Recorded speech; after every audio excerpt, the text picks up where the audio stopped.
गणतंत्र दिवस है, लेकिन दुर्भाग्य है वो आज 75-75% लोग पढ़े लिखे भी जान नहीं रहे हैं कि गणतंत्र क्या है, गणतंत्र क्या है। आमतौर पर यही समझते हैं जो 26 जनवरी को जाएंगे तो दुनिया प्रसाद खाएंगे, इसके बाद कहीं न जलाया जाता है, चाहे वह मुखिया जी का भेजा मुखिया जी द्वारा फहराया गया हो, चाहे थाना पर फहराया जाता है। गणतंत्र और गणतंत्र का मतलब अभी तक लोग नहीं समझते, सिर्फ समझते हैं जो प्रसाद वितरण का जो है, जबकि ऐसी बात नहीं है। 26 जनवरी जब देश आजाद हुआ तो इस देश का व्यवस्था किस तरह करे, इस देश में किस तरह का व्यवस्था बने, इसके लिए 9 दिसंबर 1946 को पहली संविधान सभा की बैठक हुई और 15 अगस्त 1947 को देश आजाद हुआ। आजादी के बाद 26 नवंबर 1947 को 1949 को संविधान बनके तैयार हुआ। संविधान बनने में 2 साल 11 महीना 18 दिन लगा।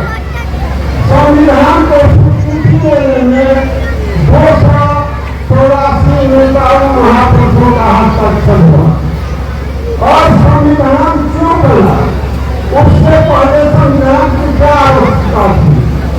संविधान इसलिए बना कि उस काल में बहुत विभेद था, एकता नहीं थी, समता नहीं थी।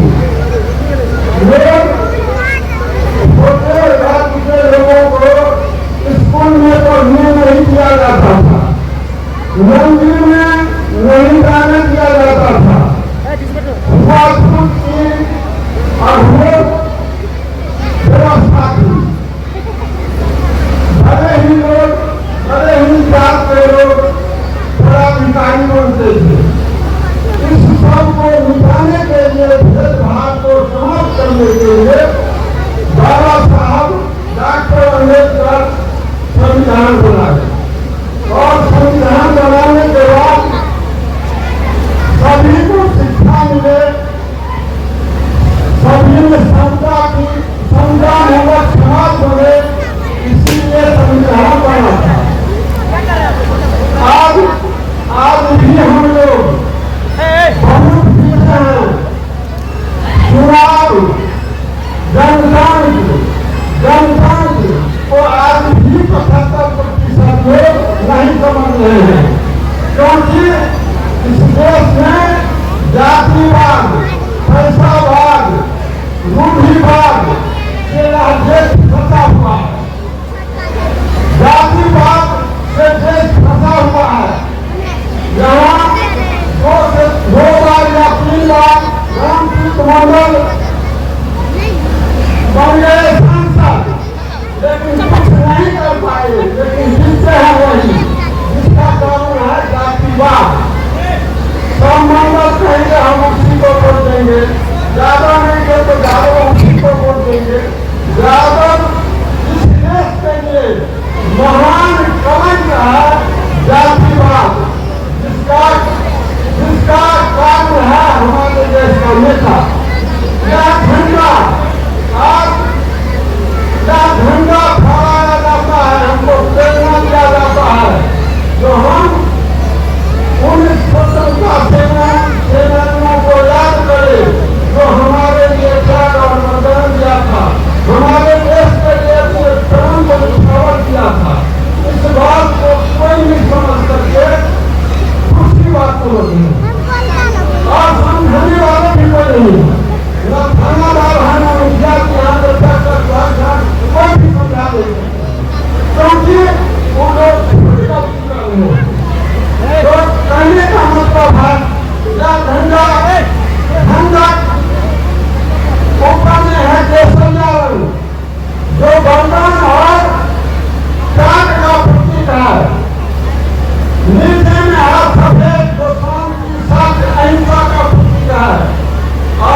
प्रणाम करता हूँ।